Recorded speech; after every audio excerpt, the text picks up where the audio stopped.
How to ruin your family. Family life could either be heaven or hell. Konti lang yung nasa gitna na neither. Early childhood experience could make or break a child for life. Maraming mga tao sa kanilang adult years ang hirap mapakisamahan, ang hirap unawain, ang hirap pakitunguhan. Dahil yun pala, winasak ang kanilang pagkatao nung bata pa sila. Jealousy, inferiority feeling, bitterness, sometimes overcompensating, selfishness, and violence could actually characterize a person that did not grow up in a balanced family setting. Pagka lumaki ang bata na magulo ang pamilya, nagkakaroon ng mga behavioral disorders na kuminsan buong buhay at tumanda na lang, hindi pa maituwid. Ang background po natin, galing pa sa napakalayong kasaysayan sa Old Testament. Si Abraham, alam natin, nagkaroon ng dalawang anak na kinikilala natin na mga pangunahin. Si Ismael, na anak niya sa kanyang katulong, at si Isaac, na anak niya sa kanyang tunay na asawa. Si Ismael, for all intents and purposes, dapat panganay, pero ang talagang binigyan ng pabor, si Isaac. Dahil na rin sa pangunguna ng nanay niya, at sa paglalagay ng nanay niya dito kay Isaac sa very favored position, siya talaga yung favored. Si Isaac naman, nagkaroon ng dalawang anak. Kinikilala natin si Esau at si Jacob. Panganay si Esau, tulad ni Ismael, pero wala ring nakuha dahil ang naging paborito ay si Jacob. Dahil si Jacob ang nanay's pet. Pinalaki pa nga niyang nanay niya itong si Jacob na dinadaya nila yung tatay para lang magkaroon ng special favors para dito kay Jacob. So ano pa sa palagay niyo ang gagawin ni Jacob pag siya na ang tatay? Edi magpe-play favorites din. Si Abraham may paborito, si Isaac. Si Isaac may paborito, si Jacob. At si Jacob, itutuloy niya ang pangit na family tradition na ito. Sa katunayan, dalawa ang kanyang official wives, si Leah at si Rachel. Paborito niya si Rachel, si Leah, kawawa naman. At nagkaroon pa siya ng anak sa dalawa niyang katulong na babae na kaugalian ng unang panahon. 12 anak na lalaki, itong si Joseph ang paborito. Palibas at anak ng paboritong asawa niya na si Rachel. At itong kasaysayan ni Jacob ang ating titingnan ngayon, no? At ang kasaysayan nitong ang kanyang anak, si Jacob kasi magkakaroon ng paborito na naman. We will be reading from Genesis 37, 1 to 11, the contemporary English version. Verses 1 to 2. Jacob lived in the land of Canaan, where his father Isaac had lived, and this is the story of his family. Bawat pamilya may kwento, at bawat pamilya may mga kabulukan na pinipilit itago sa mga likod-likod at gilid-gilid, at pinapalaki lang nila yung magaganda tungkol sa kanila. But this family was a very dysfunctional family, like the first family we meet in Genesis, the family of Adam. Dysfunctional sila. Hindi sila model. Kung meron silang modeling na dapat maging purpose ngayon, huwara ng hindi dapat tularan. So, Jacob was a winner in the favoritism contest over Esau, his brother. He would keep a family tradition of playing favorites, and in fact, he had a favorite wife and a favorite son. Genesis 37, 2 to 11, to our main story. When Jacob's son Joseph was 17 years old, he took care of the sheep with his brothers, the son of Bilhah and Silpha, who were the maids. But he was always telling his father all sorts of bad things about his brothers. So we are talking about Joseph, so-called the dreamer. Siya ay paborito ng kanyang tatay at mahilig siya laging magsumbong at manira sa kanyang mga nakatatandang mga kapatid. Verse 3, Jacob loved Joseph more than he did any of his other sons, because Joseph was born after Jacob was very old. Jacob had given Joseph a fancy coat to show that he was his favorite son. And so Joseph's brothers hated him and would not be friendly to him. One day Joseph told his brothers what he had dreamed, and they hated him even more. Joseph said, "Let me tell you about my dream. We were out in the field tying up bundles of wheat. Suddenly my bundle stood up, and your bundles gathered around and bowed down. to it. His brothers asked, "Do you really think you're going to be king and rule over us?" Now they hated Joseph more than ever because of what he had said about his dream. Joseph later had another dream, and he told his brothers, "Listen to what else I dreamed. The sun, the moon, and 11 stars bowed down to me." When he told his father about this dream, his father became angry and said, "What's that supposed to mean? Are your mother and I and your brothers all going to come and bow down in front of you?" Joseph's brothers were jealous of him, to say the least. Now, why did Joseph's brothers hate him? Because he was the obvious favorite. Sabi, sa dinami-rami ng anak ito, ang paborito, binigyan ng isang napakagandang jacket or balabal or whatever it is. Multicolored, ibig sabihin, mahirap gawin, kinukulayan pa. At ibinigay ito bilang tanda na talagang siya ang paboritong anak. Lalo namang nagalit, nainis at nagselos yung mga kapatid sa kanya. Parang hindi pa sapat yon na naginip pa ang Joseph na siya ang bida at yung kanyang mga kapatid ang mga supporting roles. Nadagdagan pa ng panaginip, pati mga magulang niya magbabaw na ngayon sa kanya. At siya na ngayon yung pinaka-maningning sa kanyang entablado. He was the obvious favorite. But why would the others hate him? Because every child wants to be loved. Every child wants to be the favorite of his parents. Bawat selos, every form of jealousy is a cry for help. Nagseselos, nagagalit, naninibugo ang isang tao bilang paghingi ng saklolo dahil sa palagay niya hindi siya nabibigyan ng sapat na pansin o pagmamahal o pag-ibig at dinadaan yun sa selos, dinadaan sa inggit. Every child is crying out for love, for affection, for attention. And every extra attention you give to a favorite is an attention you steal from those who are not your favorites. Kung ikay magulang, mga magulang, ang bawat dagdag na atensyon na ibinibigay nyo sa inyong paborito ay ninanakaw nyo sa inyong mga ibang anak na hindi nyo paborito. Because you have only so much love to give. So you steal from Peter to give to John. Napakalaking krimen at napakalaking kasalanan ng magulang to play favorites and to make it obvious. Kung minsan naman talaga sa loob mo, merong mas magaan ng loob, may mas gusto kang kasama, mas magkamukha kayo na ugali o mas magkamukha kayo ng nunal, so siya ang paborito mo. Pero para ipakita mo pa yon in an obvious way, magulang ka, dapat minamahal mo lahat ng iyong mga anak. Ang unang-unang sumisira sa anak, magulang eh. Hindi naman kabarkada, magulang muna. Pag hindi pinalaki ng tama, hindi pinalaki ng balanse at hindi minahal ang bata, nagkakasira-sira ang kanyang karakter. Every child wants to be a star. Pag isa lang yung ginagawa niyong star, di ba? Unloved and underloved children grow to become love-hungry adults.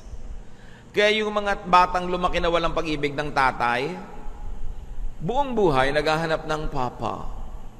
Kasi kapo siya ng papa nung bata pa siya. Kaya kung minsan anak na babae yan, lumaking walang ama, walang nagmamahal, kaya lahat na lang ng mukhang tatay sa paligid naging boyfriend. Kasi naghahanap ng papa. Di ba? Kung minsan nga lalaki na yung anak, hindi rin minahal ng lalaki. Pag laki ni lalaki, naghahanap din ng papa. Kasi hindi pinapa ng tatay niya. Tapos magagalit yung tatay, ang laki ng pagkukulang niya, kaya naging ganun yung anak niya. Napakalaki ng responsibilidad ng magulang.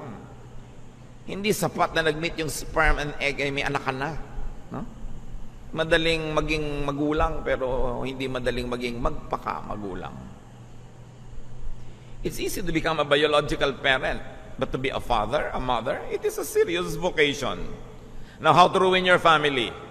Jacob, father, mother, lolo, lola, play favorites. Yan ang garantisadong paraan para wasakin yung pamilya nyo. At yan lang ang focus natin today on ruining the family, although there are many ways. Favoritism. Ignore and belittle all the others. Kailangan gawin mo pang obvious. Make it obvious. Ipaghalandakan mo sa lahat na ito yung paborito mo. Ito yung may lakad, itong batang ito isama mo. Pag birthday niya, maraming handa. Sa birthday ng iba, wala. Pag may bibiling ka, laging special yung sa kanya. Pag may pasalubong sa kanya lang, gawin mo yan. Garantisado, you will ruin your family. And encourage your favorite to offend his brothers and sisters. Siyempre, si bata naman, lalaki ang ulo, magiging mayabang. Sige pa, palakihin niyo pa ulo, payabangin niyo at kawawain niya iba niyong mga kapatid. I-display niyang kumakain siya ng pagkasarap-sarap na tsokolate. No? Habang nakatingin lang yung mga iba niyang mga kapatid. Pag matutulog kayo, lagi niyong itabi. Pag maglalakad kayo, hawakan niyo pa yung kamay niya. Yung iba, hayaan niyo nang mabundol-bundol ng mga tricycle. Hindi niyo naman paborito eh. Dote on your brat. Because every kid can be a brat. Especially when encouraged. Proverbs 22:15, all children are foolish, but firm correction will make them change. Hindi lang magulang ang kausap natin dito, mga lolo, lola, mga tito, tita, at mga kapatid na mga matatanda. Kung minsan may paborito rin kayong mga bunso-bunsong mga kapatid. Yung iba na-ignore na. Kaya kadalasan sa pamilya, yung mga dysfunctional ang mga ugali, yung mga nasa gitna. Kasi yung panganay napansin dahil una, yung mga bunso napansin dahil huli na, yung mga nasa gitna, parang, nandyan ba kayo? Hindi napapansin madalas. Now, ikaw si Joseph, ikaw yung favored child. How to ruin your family? Backstab your siblings. Siraan mo yung mga kapatid mo. Genesis 37:2, but Joseph was always telling his father all sorts of bad things about his brothers. Magkakutsaba yung mag-ama, magkakampi. And Joseph, paborito ka rin lang, display your multicolored coat. Ipakita mo. Binigyan ka na nga ng palihim ng tita mo ng konting pera, bilangin mo sa harap ng iba mong mga pinsan at kapatid na hindi binigyan. Ipagyabang mo. Para mainis sila sa'yo. No? Promote yourself. Manginggit ka. Mag-inarte ka pa. Make everyone envious of you. Alienate and anger them. Push them away from you. Teach them to dislike and even hate you. At pag namatay na yung mga matatanda, ikaw na lang kasama ng mga kapatid mo, lagot ka. Sige, ilayo mong loob ng mga kapatid mo sa iyo. Indulge in self-promotion and get hated all the more. What's more, you are the favorite. Put your loving parent in a bad light. Hayaan mong magalit yung mga iba mong kapatid sa mga magulang mong paborito ka. Huwag mong pagmalasakitan yung magulang mo. Hayaan mong kamuhian ng iba mong mga kapatid. Sirain mo ang pamilya mo. Make your siblings angry with him or with her, your father or your mother. And if you could, offend even your doting parent. Kung nakakalusot naman, pati magulang mo, suwagin mo. Para magkasira-sira na kayo, bilisan mo. Para pag nalungkot ka, walang dumamay sa'yo. Para pag nangangailangan ka, wala kang katulong. Para mag-isa ka sa buhay. Ngayon, ikaw naman si non-favorite, mas marami ito. Huwag kayong mag-alala mga hindi paborito. Malaking asosasyon ito. Maraming members, no? Hindi kayo paborito, pangit ang kalagayan nyo, di papangitin nyo pa. No? Worse than your already bad press. Hate the special prince and princess. No? Joseph was hated, sabi sa Genesis 37:4, and so Joseph's brothers hated him and would not be friendly to him. Sige, kamuhian nyo. Ipahamak nyo. Pag-usap-usapan nyo yung paborito. Show your resentment. Be affected negatively. Bring out the worst. Bring out the evil in you. Total, hindi ka paborito. Lalo mong inisin yung paborito. And therefore, prove yourselves unworthy of being loved by your parent. Dahil sa pangit na ugali mong ipinapakita, dahil nagsiselos ka, naiinggit, patunayan mo sa magulang mo na tama nga sila, na hindi ikaw ang paborito nila. Di ba kung hindi ikaw ang paborito, tas ang ganda-ganda ng behavior mo, mag-isip-isip naman yung magulang mo, teka, mahusay naman tong anak ko na to ah. Pero pagka sinabi ng magulang mo na, alam mo, kaya yung paboritong ko, yun, tingnan mo tong asal itong isang ito, kay sagwa. Lalo mong binibigyan ng dahilan yung may ayaw sa'yo na ayawan ka nga. Kaya kailangan kumikilos ka rin dyan. Prove your biased parent right na tama yung kanyang choice. Then push your parent to be more protective of the favorite. Lagi mong i-attack. Lagi mong simangutan. Lalo mong kainisan. At itutulak mo lang yung magulang mong lalong ipagtanggol yung kapatid mo na yon. These Genesis families really have started it all. No? Dapat huwag silang tularan. Mga lessons, mga kapatid. Parents of authority or persons of authority like parents, officials and leaders in organizations and schools, offices, judges, you are all to be impartial. You should not play favorites. And if it cannot be helped, because yun ang nararamdaman nyo, at least don't display it.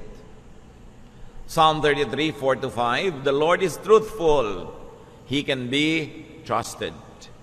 He loves justice and fairness, and He is kind to everyone, everywhere on earth.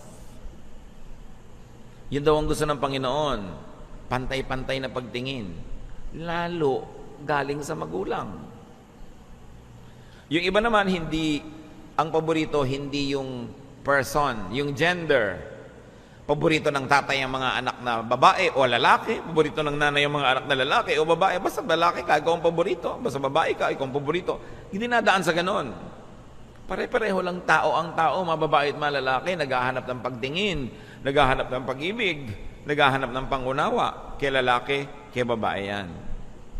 Parents are to be representatives of God on earth.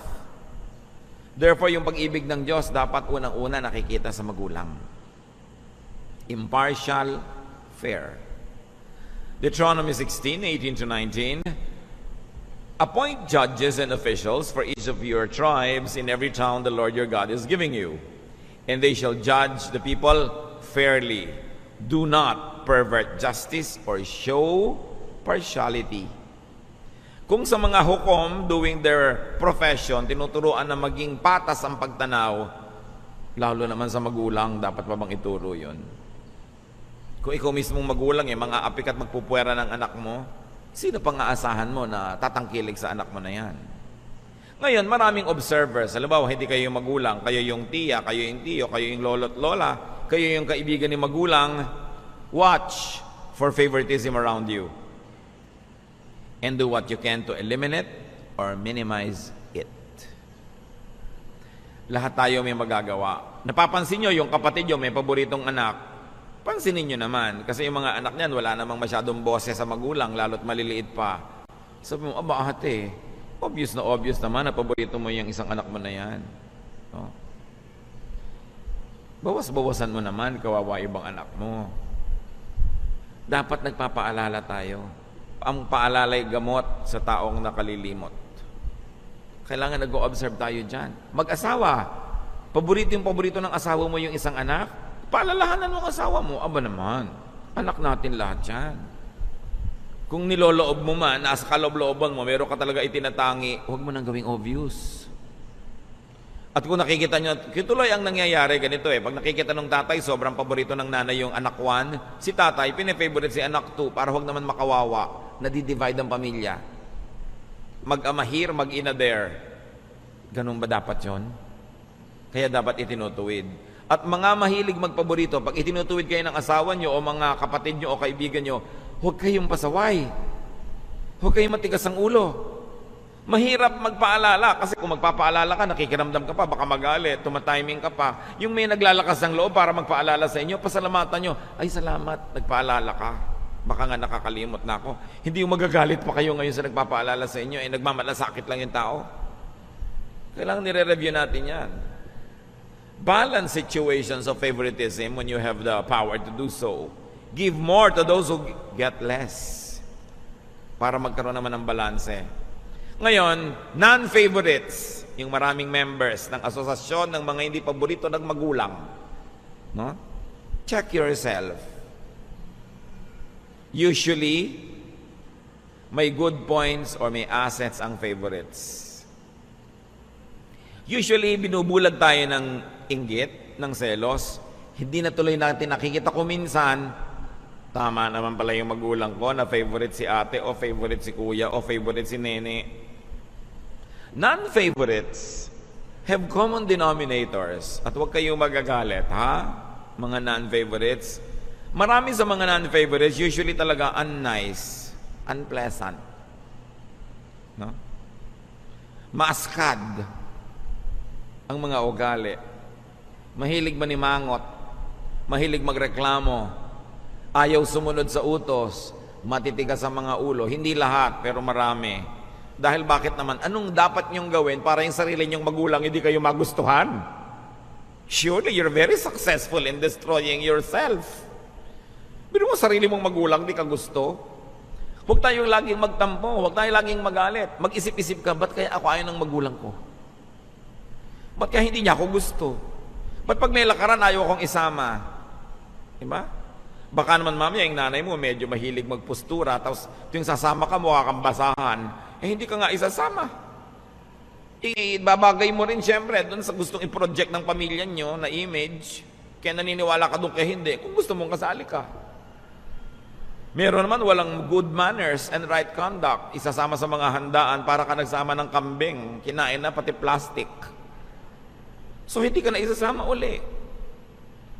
Meron naman talaga mga anak, uutusan mo, bukas pa susunod, dadabog-dabog. Hindi mo na tuloy paborito. Ang lagi mo nalang uutusan, yung palasunod. So, huwag muna kayo magtampo, ha, mga hindi paborito. Manalamin muna kayo. Para maisip nyo kung bakit hindi. Kasi usually, bulag na bulag tayo sa mga sarili nating kapintasan. Non-favorites are usually trying too hard or unnatural. Nakita mo, ay, may kapatid ako, paborito ng nanay ko, lagi naka-red. Magre-red ka rin para maging paborito ka. May mga ganun ginagaya mo yung mga kilos, mga asal, yung mga paborito, hindi ka naman likas sa'yo, lalo ka lang tuloy nakakainis tingnan. No? Kasi hindi naman bagay sa'yo. So, trying too hard, kinokopya yung favorite o yung star. No? Sabi nga nila, don't be a cheap, trying hard copycat. Be original. Para kung ano yung likas sa'yo. Marami mga non-favorites, hindi nila ito tatanggapin, pero abrasive and offensive. Minsan ang lalim, hindi mo malaman kung anong iniisip. Ang layo-layo ng tanaw, pakikiramdaman mo pa, huhukayin mo pa yung loob para mo malaman. So, water follows the path of least resistance. So the parents will now gravitate towards those who are easier to deal with. Marami pa sa mga hindi paborito sila yung jealous and hard to be with. Hindi lahat. Meron talaga biktima ng mga kamalian ng magulang, pero meron naman talagang sila ang nagtuturo sa marami na huwag mo kong gawin paborito. May ipinagmamalaki pa nga, alam nyo, madaming taong naiinis sa akin kasi nakakainis ako. Walang biro, may mga kilala akong ganyang tao, ipinagmamalaki pa nila. Sabi niya, alam mo kung anong gift ko? Manginis. Bakit nga ba may taong gano'n? Hindi ka naman inaano, naiinis ka na. O, nandun lang siya. Ba't mabigat ang dugo ko sa taong to? Hindi ka naman inaano. Kasi usually, yung vibration na nanggagaling sa kanya, yung energy, negative. Yung spirit mo ngayon, beyond words, beyond reason, naiintindihan yung vibration na yun, kaya lumalayo. Kaya sa malayo, loob ko dyan, di ko alam kung bakit. Hindi naman mahalaga yung alam, ang mahalaga yung nararamdaman. Kaya tayo may pakiramdam. Kasi yung alam, nakakadaya ko minsan yan eh. What you know can deceive you. But seldom yung sinasabi ng spirito mo, yung discernment. So kung hindi ka paborito, ask, ba't kaya hindi ako paborito? Anong ugali ko ang taliwas sa general na ugali ng pamilya? Anong pamamaraan ko? Anong sistema ko? O bakit kaya ako laging nakakainisan? Sa simula, pag bata ka, kung minsan ipagmamalaki mo pa yan dahil yan ang distinction mo, pero pag matanda ka na, makikita mong napaka-disadvantageous na nakakainisan ka. Why? Because to succeed, we all need help. And people help those they like. And if people don't like you, they don't help you, you don't succeed. Kaya mahalaga yung ginagalang din natin yung sensibilities ng iba. How to ruin your family? Any family? Try favoritism. You don't have to try too hard. Success is so easy to attain. Because favoritism hurts the non-favorite. Magre-rebelde yan, aalma, lilikha ng gulo. It also hates the one playing favorite, the magulang, kasi makakainisan siya ng mga hindi niya paborito. But it also hurts the favorite because it alienates everybody else from them. Lahat lugi. Akala nyo ba, ginagawa nyo ng pabor yung anak nyong paborito na sobrang yung ninenene, sobrang yung bine-baby? Nakakainisan siya ng iba. Kaya kung may anak kayong maingay, halimbawa, dito sa church, may anak kayong malikot, walang ginawa ko yugyugin yung silya ng katabi nyo. Kanina nakapusod, ngayon nakalugay na. Kasi kakakalug ng anak nyo sa kanyang silya, no? Nakalug na. Buti na lang, hindi pala niya kinalug yung gamot na ininom niya kaninang umaga. Kinalug ng anak nyo, nakalug na rin sa loob ng tiyan niya yung gamot. Alam nyo yon? Muhing-muhi sa anak nyo. Kung pwede lang niyang ganunin yung mukha ng anak nyo. Pero kasi sister and brother, nakatingin, pero yung kaluluwa niya, ang totoo, sinasakal niya yung anak nyo. Mahal nyo yung anak nyo, sampigahin yung konti, pak! Yung malakas, yung nakakakita siya ng mga bituin. Magbe-behave yan. Pag nag-behave yan, maaawa pa yung mga tao, sasabihin pa sa'yo, huwag mo namang ganyanin yung bata. Pero subukan mong magpigilan, payaan mo lang, muhing-muhi ang lahat sa kanya. Mga magulang hindi marunong akala nyo yung bine-baby nyo yung anak nyo, good for her. No, tinuturuan nyo everybody else na mainis sa bata. So kung talagang ang likot, ilubog nyo yung mga kuko nyo sa kanyang braso, dito ka! Huh? Hindi hinahayaan nyo siyang magpiko, magbanding body dyan, magtumbang preso sa paligid. Muhing-muhi. Pag tuwing umaga, sabi ni eto na naman yung batang impacta. No? Gusto nyo ba ganun? Yung mga magulang bulag akala nila ang ganda-ganda ng anak nila, nakakatuwa, pero sila lang yung natutuwa. Huwag nyo hahabaan ng ribbon, baka makita nyo nakabigti sa isang sulok. No? Binigti ni sister. No? Dahil ang anak nyo, brat. So, sa pagmamahal mga magulang, don't give to Peter by stealing from John. Anak nyo lahat yan. Every child is entitled to love. Kailangan, binibigyan nyo. Hindi katulad ng malaki-malaki na sasabihin pa ni Maricel Soriano, inagaw mo ang lahat sa akin. Diba? Ganyan yung mga ibang magkakapatid. Inagaw mo na ang pagmamahal ng tatay, inagaw mo ng nanay, pati lumang piano, naagaw mo na. Sa'yo na lahat. So yung mga tao, bitter. And usually, children who grow up like this, ang hirap makasama buong buhay kasi lagi naghahanap ng pag-ibig, lagi naghahanap ng make-up from other people. Usually, ang nagsasuffer ito, yung mapapangasawa. Bago kayo magpakasal sa isang tao, tingnan nyo, ano ka ba? Battered child ka ba? Hindi ka ba minahal ng magulang mo? Binugbog ka ba? Lahat-lahat. Kaya nyo sinasabi yun, hindi para siya rejectin, para alam nyo kung paano siya mahalin, para mapunan naman. Ngayon, kung kayo yung inapi-api ng mga pamilya nyo, mga kapatid, huwag nyo namang gantihan yung napangasawan nyo. Na lahat ngayon naman sa mga ugali nyo, pagpapababy nyo, sa kanya nyo gagawin para makabawi kayo sa hindi nyo natanggap sa magulang. Huwag nyo naman sisingilin din si Peter sa utang ni John. Kailangan, lahat tayo magbabalance. Kaya sa mga school, ayoko nyo mga contest, yung lagi nalang may winner. Dapat kung nagbibigay ka ng award, lahat ng bata sa classroom may award. Imbentohan mo ng award. Alam mo ba yung damage sa bata na kahit kailan hindi nila siya nakaakyat sa entablado? No? Tapos galit na galit pa yung nanay, ikaw hindi ako nakakaakyat, bago pa naman ang damit ko. Akala ko pa naman, ikaw ang most punctual. Alam niyo ng mga ibang tao, wala nang asset kundi to come on time. So at least, kailangan mag-come on time ka na. Kaya may most behave, most cheerful, most anything para lahat magka-award. Kung teacher kayo, don't leave anyone out. Kayo yung magulang sa classroom, every child is entitled to be a star. Kaya kahit ano umimbento kayo, mga hindi lumikot for 1 minute award. Never mind na 15 minutes na parang wawatusi siya dyan. Kasi ang bata, iba yung binibigyan mo ng affirmation. Pag may mga contest, laging may winner, kaya kahit na 12th honorable mention, magbibigay ka. No? Most beautiful in blue. Yung kahit ano, para meron siyang sarili niyang star. Kawawa yung lumalaki na wala man lang kaning-ning-ning-ning. So do not emphasize contest. Alam niyo ba ang pinakamalaking competition ground? Hindi naman sa battlefield, sa pamilya. Bakit ang ate mo ganito, ba't ikaw hindi? Ba't ang kuya mo ganon, ba't ikaw hindi? Hindi nyo lang alam what damage you're doing when you compare your children unfavorably with the other brothers and sisters. So emphasize unique and individual gifts. Because according to the Bible, everybody has a gift from God. Magulang kayo, hanapin nyo yon. Hindi yung isa lamang yung gino-glorify ninyo na asset ng mga anak nyo.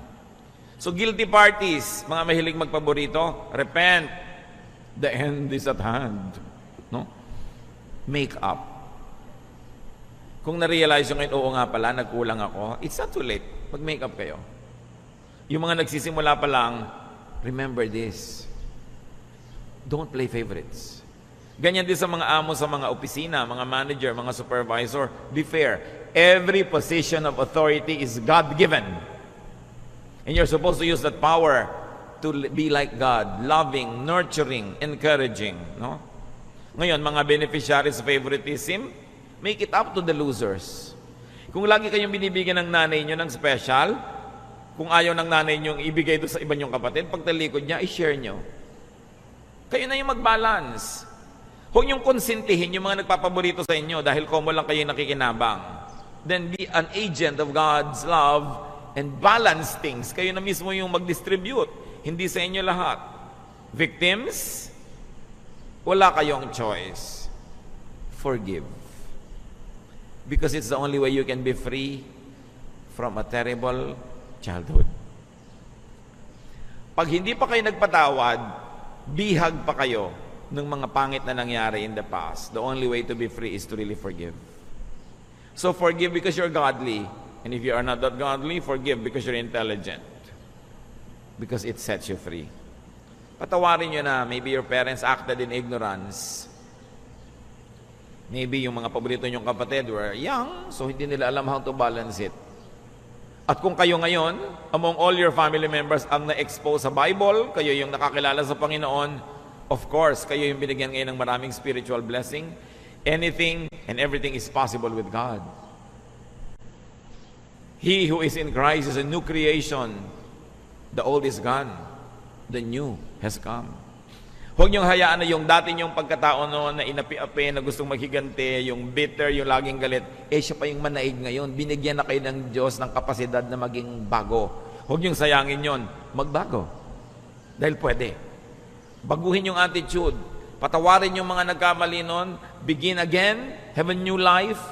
And never continue this bad tradition into the next generation. Kung kayo na yung magulang, kayo yung magiging magulang, putulin nyo na ang curse na yan. Marami kasi pinalaki ng ganon sa violence, tapos hindi nila napapansin sila ngayon violent parent na rin. Kasi mga kapatid, pag hindi natin ito lubos na binigyan ng pansin, you will simply become like your father or mother.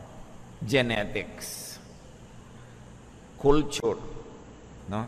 Nurture, the way you were raised, family tradition, will always be on automatic. If you don't do anything on manual, the automatic will take over. You will become like your parent. So kung meron kayong mga ugali ng magulang yung hindi nyo gusto, hindi nakabuti sa inyo noon, manalamin kayo, baka kayo na yun ngayon. At tanggalin nyo yan. For the sake of your children and for your sake. And for the sake of your faith in the Lord. Kasi pwede naman yan ang pinakamaganda dyan. Pwedeng maiba ang lahat. Pwedeng magbago. And we can do all things through Christ who gives us strength. Huwag tayong maging victim forever. Marami sa atin yan, victim. Lalo sa Pilipinas, basta 8 kayo magkakapatid, 7, no? Yung nakaraang generation, ngayon mga 3, minsan 2. Minsan nga, 1 lang nga, hindi ka pa ikaw paborito eh. No, talaga sobra ka namang minamalas niyan. Kaisa-isa ka ng anak, hindi ka pa paborito. At least, alam mo, isipin mo, mahalawan ako ng Diyos. Diba? At ang Diyos, marunong magmahal yan sa akin. Pero huwag niyong gawin nyo na empty comfort. Kasi yun ay totoo. Kaya may Diyos. Lahat ng pagkukulang sa atin ng tao na dapat sana pumupuno sa atin, pupunan niya ng Diyos. Pero ialay natin ang ating puso, punuin natin ang puso natin ng Espiritu ng Diyos, and there will be balance. Then learn, improve on yourself and improve the next generation. Maraming ugali ang mga pamilya hindi maganda, but you have to be conscious para hindi na bumalik at magpaulit-ulit pa. Ama namin, alam nyo kung sino-sino sa amin dito ang mga biktima ng favoritism. Alam nyo rin kung sino ang guilty of practicing it. Alam nyo rin kung sino yung mga nagiging paboritong nagbe-benefit. Turuan nyo kaming lahat, Panginoon, na balansehin ang mabuhay pamilya. Turo mo sa amin yung pamamaraan nyo na makatao, mabait, mabuti, mapagmahal. At sa lahat, lalong-lalo na ng mga naging biktima na ngayon ay mga anak mo na, turuan mo kami, Lord, to forgive, to forget the past, and to learn from it. Na maging mas mabuti kaming mga magulang kaysa yung mga magulang namin ay naging mabuti sa amin. Turuan mo kaming kopyahin yung magaganda nilang ugali at putulin at huwag nang ituloy pa yung hindi magaganda. Lalong-lalo kaming nakakilala sa iyong anak na si Jesus. Mas may kakayanan kami na baguhin at pagandahin ang buhay. Teach us. Magbulay-bulay tayo mga kapatid. At lalong-lalo yung may mga hinanakit sa mga magulang, mga galit dahil hindi kayo naging paborito, inggit at selo sa mga naging paborito, huwag kayong aalis sa inyong kinakalagyan nang hindi kayo nagpapatawad. Inipon tayo ng Panginoon para tapusin na yan, burahin na, alisin sa ating buhay, para gumaan ang ating puso at maging handa tayong tumanggap ng maraming pagpapala. Let's bow before the Lord. Sino man sa inyo ang merong sama ng loob dahil hindi kayo naging paborito,